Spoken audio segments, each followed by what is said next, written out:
انسان کا جو نفس ہے وہ انسان کا سب سے بڑا دشمن ہے آج۔ اللہ تعالیٰ نے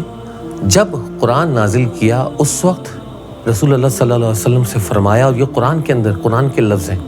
کہ رسول اللہ، اے نبی صلی اللہ علیہ وآلہ وسلم، کیا تم نے ان لوگوں کو نہیں دیکھا جنہوں نے اپنے نفس کو، اپنے دنیاوی نفس کو اپنا خدا بنا لیا ہے؟ اللہ اکبر۔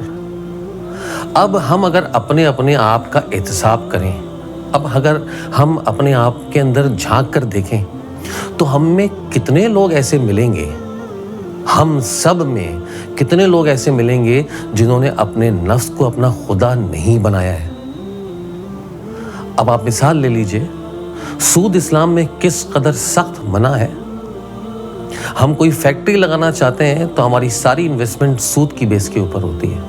ہم تھوڑا سا دیتے ہیں، بینک ہمیں زیادہ دیتا ہے سود کے اوپر۔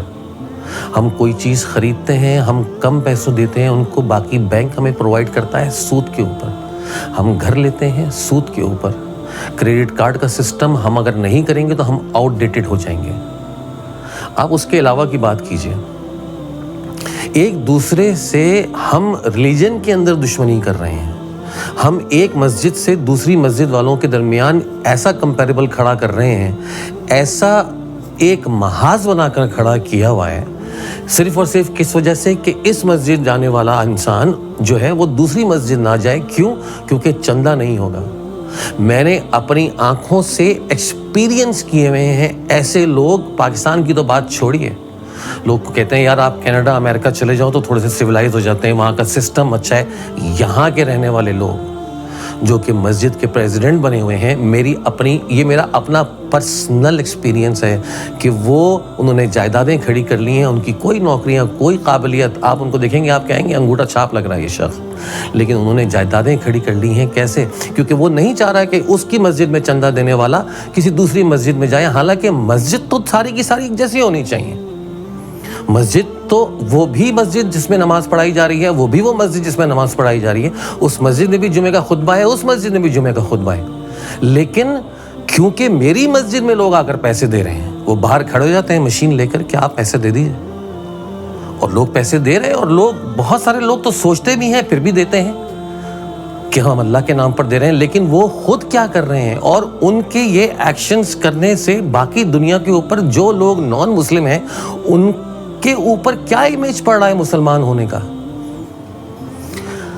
اتنی زیادہ چیزوں کو انکریز کر دیا ہے، اتنی زیادہ چیزوں کے اوپر لمیٹیشنز لگا دی ہیں، جبکہ اللہ تعالیٰ نے ایسی کوئی لمیٹیشن انسان کے اوپر نہیں لگائی ہے۔ اللہ تعالیٰ نے یہ کوئی مذہب اس لیے نہیں بنایا، یہ جو دین اسلام بنایا اللہ تعالیٰ نے جو نازل کیا ہے، وہ اس لیے نازل نہیں کیا کہ آپ کو ٹارچر کیا جائے۔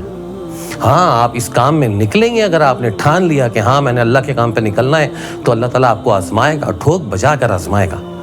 آپ کو مشکلات ہوں گی، آپ کے سامنے آزمائش ہوگی، لیکن اللہ تعالیٰ نے باقی لوگوں کے لیے، آپ کے لیے تو آزمائش ہوگی، کیونکہ لوگ نہیں چاہ رہے کہ آپ سیدھی بات بتائیں، لوگ نہیں چاہ رہے کہ آپ اللہ کا ڈائریکٹ پیغام بتائیں، کیونکہ اگر آپ نے اللہ کا ڈائریکٹ پیغام لوگوں کو بتا دیا تو لوگوں کی دکانیں بند ہو جائیں گی، ان کو کون دیکھے گا؟ جب آپ کو پتہ لگ گیا کہ یہ مینول ہے، یہ پڑھ لو کہ تو سب کچھ پتہ لگ جائے گا، تو اس ٹیچر کا کیا کام رہ گیا جو اس مینول کی ہی آپ کو تیاری کرائے جا رہا ہے، جس کے اندر اس کو خود نہیں پتا کہ وہ صحیح بات بتا رہا ہے یا نہیں بتا رہا، اس کے خود اعمال اس چیز کے قابل نہیں ہیں، اس کے خود ایکشن ایسے نہیں ہیں، وہ خود جس جگہ سے ہو کر آیا ہے، وہ خود جس انسٹیٹیوٹ سے اور جس جگہ سے ہو کر آیا ہے، وہاں اس کے عقائد کو ٹھیک کرنے کے لیے کوئی موجود نہیں تھا، کیونکہ وہاں جس نے وہ پڑھا اس کو بھی اس نے کتابیں ہی پڑھائیں۔ جس پوسٹ کے اوپر ہم ہوتے ہیں وہاں اگر کوئی ہمیں 4 پیسے کی رشوت دیتا ہے کہ یہ ایکسٹرا پیسہ مل رہا ہے، کام کر لو، تو ہم صرف اور صرف یہ سوچ کے کہ ہاں اللہ نے تو بار بار لکھا ہے کہ میں معاف کر دوں گا، ہم معافی مانگ لیں گے اللہ سے، کیا ہو گیا، سب تو کر رہے ہیں، سارے لوگ کر رہے ہیں۔ آپ کسی ایسی چیز کی جسٹیفیکیشن، اگر آپ 100 کام اچھے کرتے ہیں، اگر آپ 5 وقت کی نماز پڑھتے ہیں بغیر مس کیے، اور آپ اس کے ساتھ ساتھ یہ غلط کوئی بھی کام کر رہے ہیں کہ آپ رشوت لے رہے ہیں، آپ سود کھا رہے ہیں، آپ زنا کر رہے ہیں، آپ کچھ اور غلط کر رہے ہیں، آپ حق تلفی کر رہے ہیں،